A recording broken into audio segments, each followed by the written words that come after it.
My name is N. Anandamahani, lecturer in economics, MBA in JS and RVR Arts and Science College, Malkipuram. Third BA economics చదివే విద్యార్థులందరూ fifth సెమిస్టర్లో 2 పేపర్లను చదవవలసిన అవసరం ఉంది. Fifth sem A paper title economic development and Indian economy, fifth sem B paper title Indian and Andhra Pradesh economy. ఈ వీడియోలో fifth సెమిస్టర్కు సంబంధించినటువంటి బి పేపర్ అయినటువంటి ఇండియన్ అండ్ ఆంధ్రప్రదేశ్ ఎకానమీ పేపర్కి సంబంధించి సిలబస్ ఏదైతే ఉంది మరియు మోడల్ పేపర్ ఏ విధంగా ఉంటుందో విశ్లేషణ చేసుకుందాం. ముఖ్యంగా కాంపిటేటివ్ ఎగ్జామ్స్కి వెళ్ళదలిచే విద్యార్థులందరూ కూడా ఫిఫ్త్ సెమిస్టర్లో ఉన్నటువంటి ఈ 2 పేపర్ల మీద పట్టు సాధించాల్సిన అవసరం ఉంది. మీరు చాలా జాగ్రత్తగా ఫాలో అవ్వండి. సిలబస్ విశ్లేషణ చేసుకుందాం. ముఖ్యంగా బి పేపర్కి సంబంధించినటువంటి సిలబస్లో 5 యూనిట్ల సిలబస్ని మీరు చదవవలసిన అవసరం ఉంటుంది. ఫస్ట్ యూనిట్ సిలబస్ అంతా కూడా వ్యవసాయ రంగానికి సంబంధించిన అంశాల గురించి మనము విశ్లేషణ చేసుకుంటాం. దీంట్లో మొదటిగా ఇండియన్ అగ్రికల్చర్, భారతదేశ వ్యవసాయ రంగానికి సంబంధించినటువంటి లక్షణాలు, స్వభావ స్వరూపాల గురించి ఇంట్రడక్షన్ టాపిక్ కింద మనం అక్కడ డిస్కస్ చేస్తాం. ఆ తర్వాత importance of agriculture in India, భారతదేశంలో వ్యవసాయ రంగం యొక్క ప్రాధాన్యత అంశాలు ఏమిటి, ముఖ్యంగా జాతీయ ఆదాయంలో వ్యవసాయ రంగము వాటా ఏ విధంగా ఉంది, ఉపాధిని కల్పించడంలో వ్యవసాయ రంగం యొక్క పాత్ర ఏమిటి, విదేశ వ్యాపారంలో వ్యవసాయ వస్తువుల వాటా ఎంత, పరిశ్రమలకు ముడి పదార్థాలను అందించడంలో వ్యవసాయ రంగం యొక్క పాత్ర ఏమిటి, మరియు దేశ ప్రజానీకానికి అవసరమైన ఆహారాన్ని అందించడంలో వ్యవసాయ రంగం యొక్క పాత్ర ఏమిటి, ఈ విధమైనటువంటి ముఖ్యాంశాలన్నింటినీ కూడా మనము సెకండ్ టాపిక్లో డిస్కస్ చేస్తాం. ఆ తర్వాత అగ్రేరియన్ స్ట్రక్చర్ అండ్ రిలేషన్స్, వ్యవసాయ రంగ నిర్మాణముతో సంబంధం ఉన్నటువంటి వృత్తులు ఏమైతే ఉన్నాయో వాటి గురించి మనము డిస్కస్ చేయడం జరుగుతుంది. ఆ తర్వాత ఫ్యాక్టర్స్ డిటర్మైనింగ్ ప్రొడక్టివిటీ, వ్యవసాయ రంగ ఉత్పాదకతను ప్రభావితము చేసే అంశాలు ఏమిటి.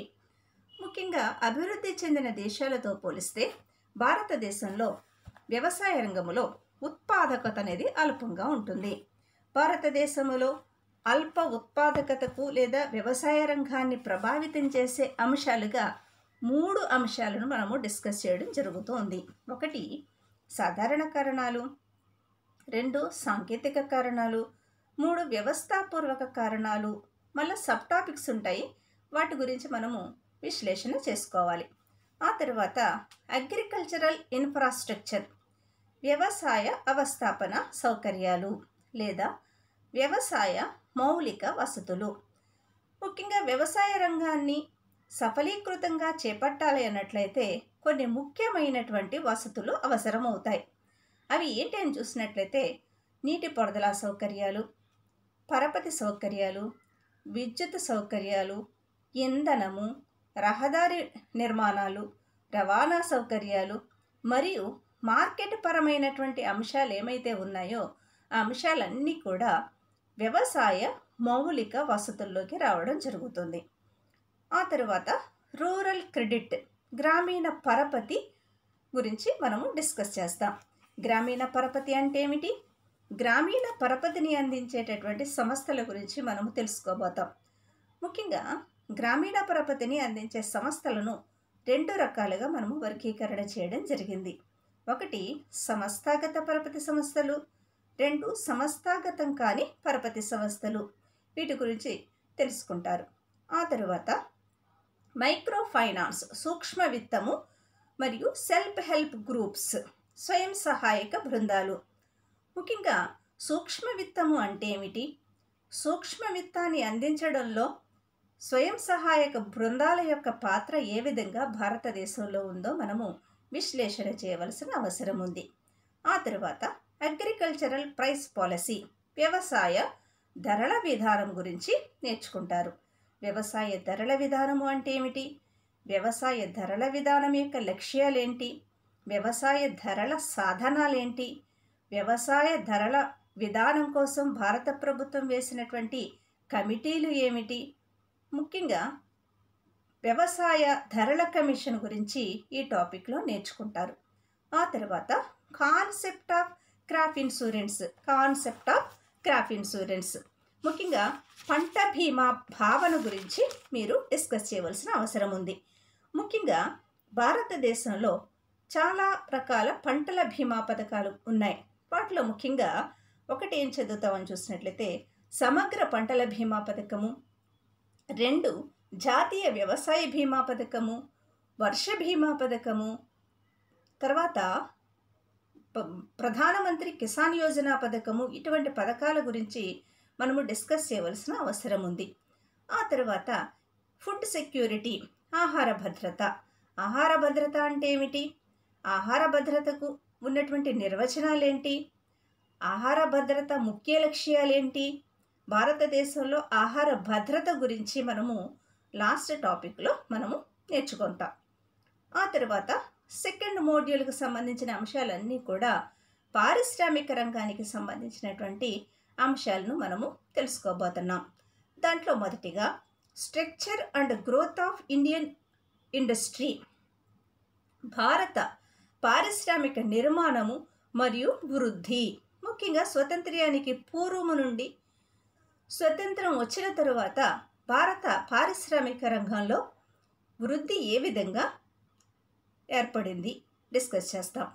ఇక ఇండస్ట్రియల్ పాలసీస్ ఆఫ్ 1956 అండ్ 1991, స్వతంత్రం వచ్చిన తరువాత 1948వ సంవత్సరంలో భారత ప్రభుత్వము మొట్టమొదటి పారిశ్రామిక విధాన తీర్మానాన్ని ప్రకటన చేయడం జరిగింది.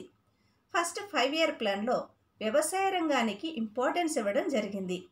ఆ తరువాత 1956వ సంవత్సరంలో మరలా 2వ పారిశ్రామిక విధాన తీర్మానాన్ని ప్రకటన చేశారు. ఈ 1956 2వ పారిశ్రామిక విధాన తీర్మానంతో పాటు 2వ పంచవర్ష ప్రణాళికను కూడా ఇక్కడ అమలు చేయడం జరిగింది. 2వ పంచవర్ష ప్రణాళికలో పారిశ్రామిక రంగానికి ప్రాధాన్యతను ఇవ్వడం జరిగింది. కాబట్టి 1956 పారిశ్రామిక విధాన తీర్మానం గురించి మనము డీటెయిల్గా తెలుసుకుంటాం. ఆ తర్వాత వెరీ ఇంపార్టెంట్ టాపిక్ కింద 1991 నూతన సంస్కరణల గురించి మనము నేర్చుకుంటాం. 1991వ సంవత్సరంలో పివి నరసింహారావు గారు ప్రధానమంత్రిగా ఉన్న కాలంలో భారత ప్రభుత్వము పారిశ్రామిక రంగానికి సంబంధించినటువంటి సంస్కరణలను అమలు చేయడం జరిగింది. ఆ సంస్కరణలు ఏమిటో మనము అక్కడ డిస్కస్ చేస్తాం. ఆ తర్వాత meaning of micro, small and medium enterprises, MSMEs అంటామండి. ముఖ్యంగా సూక్ష్మ, చిన్న మరియు మధ్య తరహా పరిశ్రమలకు అర్థము ఏమిటో మనము డిస్కస్ చేస్తాం. ఈ మధ్యకాలంలో భారత ప్రభుత్వము మరియు ఆంధ్రప్రదేశ్ ప్రభుత్వము రెండూ కూడా ముఖ్యంగా ఎంఎస్ఎంఈల మీద శ్రద్ధ పెట్టడం జరిగింది. ఆ తర్వాత problems and prospects of small scale industries in India, భారతదేశంలో చిన్న తరహా పరిశ్రమలు ఎదుర్కొన్నటువంటి సమస్యలేంటి, ఆ సమస్యల నివారణ చర్యలను ఏ విధంగా అధిగమించాలో మనము ఇంపార్టెంట్ టాపిక్ కింద మనము అక్కడ నేర్చుకుంటాం.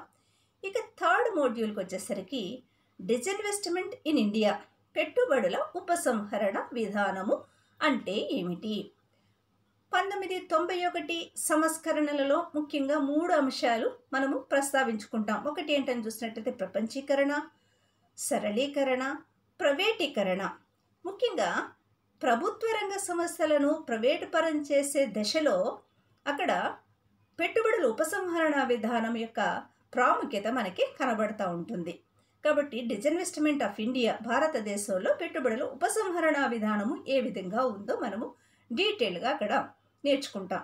ఆ తర్వాత FEMA, foreign exchange management act, విదేశీ మారక ద్రవ్య నిర్వహణ చట్టము ఏ సంవత్సరంలో వచ్చింది, ఆ చట్టంలో ఉన్నటువంటి అంశాలు ఏంటో అక్కడ డిస్కస్ చేస్తాం. ఆ తర్వాత ఫారెన్ డైరెక్ట్ ఇన్వెస్ట్మెంట్, విదేశీ ప్రత్యక్ష పెట్టుబడులు, మన దేశంలోనికి విదేశీ పెట్టుబడులను ఆహ్వానించడం జరుగుతూ ఉంది. కాబట్టి ఏ విధంగా ఉన్నాయి విదేశీ పెట్టుబడుల వాటా, ఏ విధంగా ఉంది మన దేశంలో డిస్కస్ చేస్తాం. ఆ తర్వాత ఆర్థిక రంగమైనటువంటి మూడవ రంగము సర్వీస్ సెక్టార్ ఇన్ ఇండియా. భారతదేశంలో సేవా రంగము ఏ విధంగా ఉంది, సేవా రంగం యొక్క ప్రాధాన్యత అంశాలు ఏంటో అక్కడ మనము విశ్లేషణ చేసుకుంటాం. Next, reforms in banking and insurance.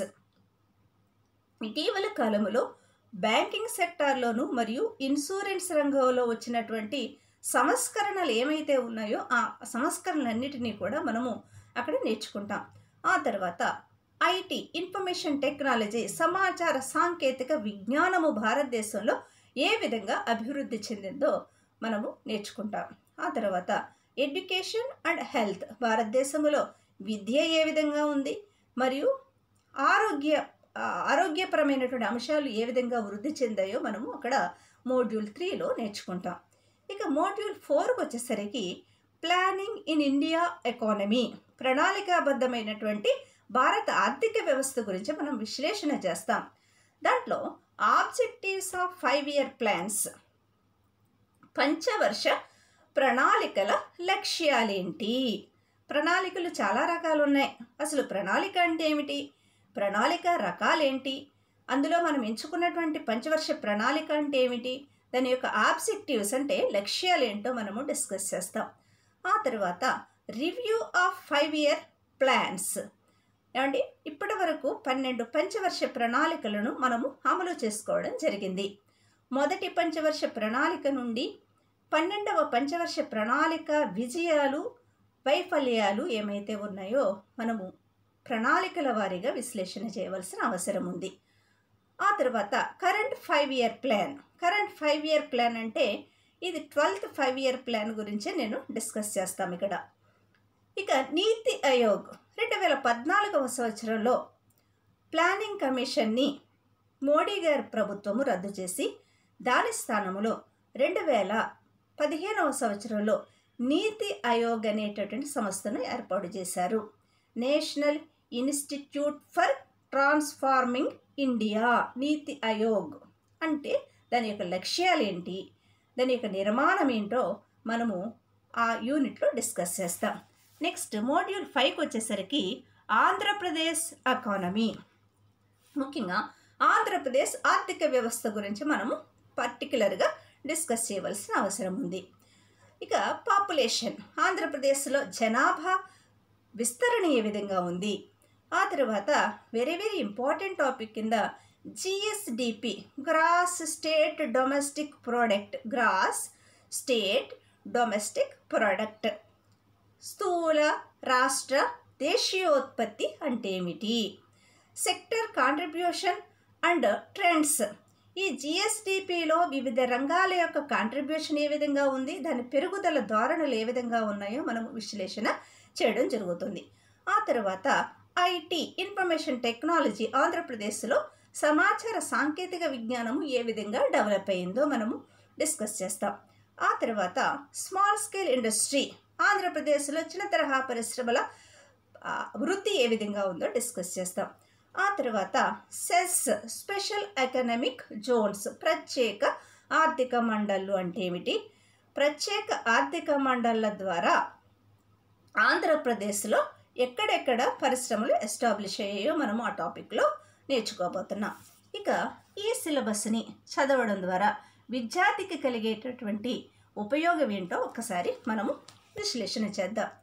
ముఖ్యంగా ఈ 5th సెమిస్టర్ బి పేపర్ సంబంధించినటువంటి అంశాలు ఏంటని చూసినట్లయితే ముఖ్యంగా ఆర్థిక రంగాలైనటువంటి 3 రంగాలు అంటే ప్రాథమిక రంగము, ద్వితీయ రంగము, తృతీయ రంగాలు మీద పట్టు సాధించడానికి అవకాశం ఏర్పడుతుంది. ముఖ్యంగా భారతదేశ వ్యవసాయ రంగంపై విద్యార్థికి పూర్తి అవగాహన ఏర్పడుతుంది.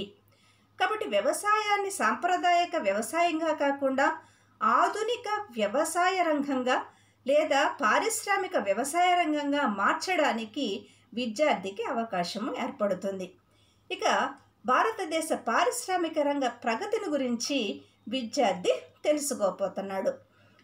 ఇక భారతదేశంలో సేవారంగ ప్రాధాన్యతను గురించి విద్యార్థి అవగాహన కలిగి ఉంటాడు. అంతేకాకుండా పెట్టుబడుల ఉపసంహరణ అంటే ఏమిటి, ఫెమా చట్టం మొదలైనటువంటి అంశాల మీద విద్యార్థికి పూర్తి అవగాహన ఏర్పడుతుంది.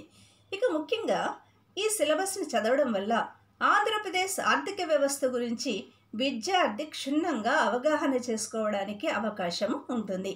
అయితే ఈ పాఠ్యాంశాల ద్వారా నేర్చుకున్నటువంటి జ్ఞానాన్ని భవిష్యత్తులో విద్యార్థి తన జీవితానికి అన్వయించుకొని నాణ్యమైన మానవ వనరుగా కొనసాగి దేశ ఆర్థిక అభివృద్ధిలో భాగస్వామ్యం అవ్వడానికి అవకాశము ఉంటుంది. ఇక ఈ 5th సెమిస్టర్ బి పేపర్కి సంబంధించినటువంటి సిలబస్ అయింది. మోడల్ పేపర్ ఏ విధంగా ఉందో ఒకసారి డిస్కస్ చేస్తాం. ముఖ్యంగా సెక్షన్ ఏకి వచ్చేసరికి 8 ప్రశ్నలు ఇవ్వడం జరుగుతుంది. అందులో మీరు 5 ప్రశ్నలను ఎంచుకొని మీరు రాయవలసిన అవసరం ఉంది.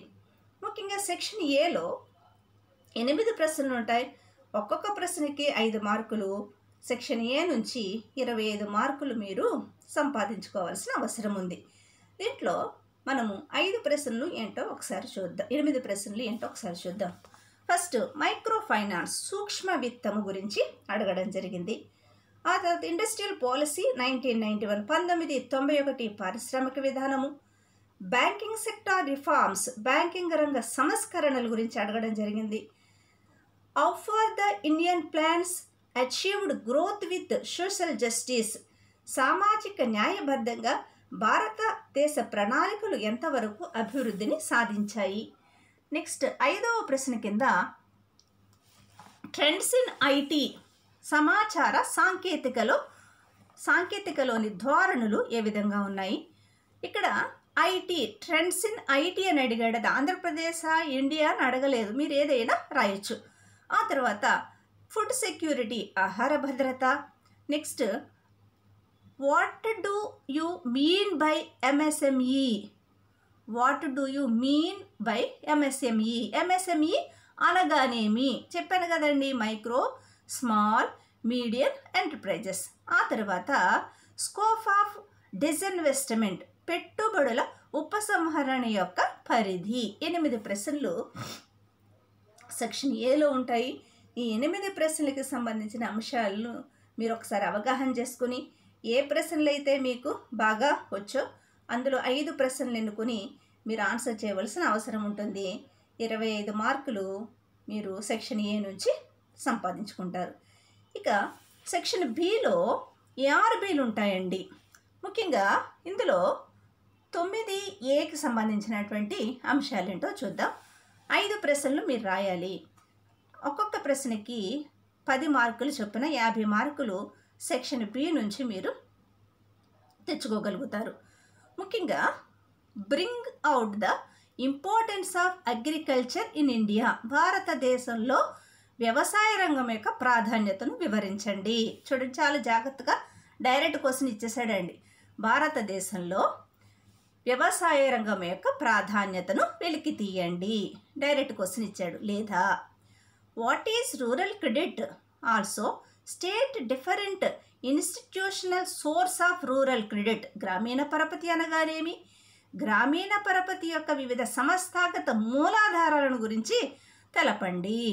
ముఖ్యంగా రూరల్ క్రెడిట్ డైరెక్ట్ క్వశ్చన్ ఇచ్చేసాడు ఇక్కడ, కానీ సంస్థాగత మూలాధారాల గురించే అడిగాడు. అంటే ప్రభుత్వము, సహకార పరపతి సంఘాలు, వాణిజ్య బ్యాంకులు, ప్రాంతీయ గ్రామీణ బ్యాంకుల గురించి ఇక్కడ మీరు డిస్కస్ చేయవలసిన అవసరం ఉంది, రాయవలసిన అవసరం ఉంది.